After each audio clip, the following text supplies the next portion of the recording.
Hey, good morning. Welcome back to MobilityWOD. Today's a little different kind of test. One of the things that we're going to try to work on today is how to try to become aware of how much time you actually spend sitting in a chair every day. Sitting in a chair is akin to the slow death. We kind of talked earlier in the Mobility Week, maybe it was last week, where we talked about how tight in the hips usually means that I tend to overextend, but this is kind of this unactive hip position. Hip capsule just gets short. If you imagine that I just grabbed that skin here in the front and just that thing got short during the course of the day, I'd stand up and I'd be short and stiff and overextended, and it'd be hard to get going again. And that's what happens when we sit. These chairs were designed for someone, I don't know, in the 9th century who was like 5'8", right? I'm 6'3", my hip crease is below my knee. I mean, this is like a dwarf seat.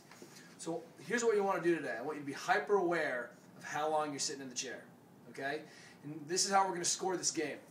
You get 1 point when you're sitting longer than 5 minutes in a chair and you stretch your hip for 1 minute. So I'm going to bring the hip across like a business meeting kind of thing. Remember, I'm never going to sacrifice my back. I'm always reinforcing neutral spine, belly tight. My load is to stick the butt back, and then I'm just going to fold forward with the tensioner.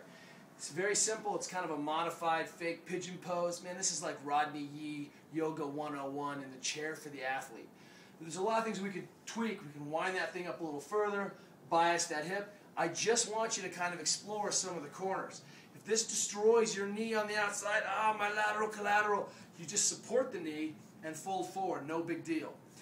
Easily, with good mobility, you should be able to sit straight tall and be able to have your hip at 90, neutral, legs all squared away. When we see athletes like this, that's a dead giveaway. We've got a problem. It's called Faber's test. It's a kind of a modified Faber's test. Flexion, abduction, external rotation.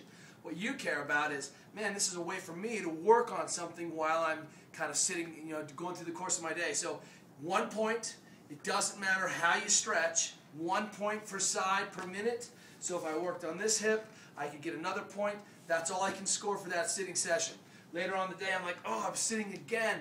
Your goal is to be aware of how much time you actually spend sitting in your life in the slow death position of sitting in a chair. And 2, can you score some points? All right, does that make sense to you guys? And be creative. Look, if I bring this hip across, wham, and then that's internally rotating the thigh is rotating in. I'm just going to wind up everything back here, hook the leg, and I still can be getting some work. I can contract, relax here, it doesn't matter. But every chance you get for 1 minute to stretch in the chair, you get 1 point.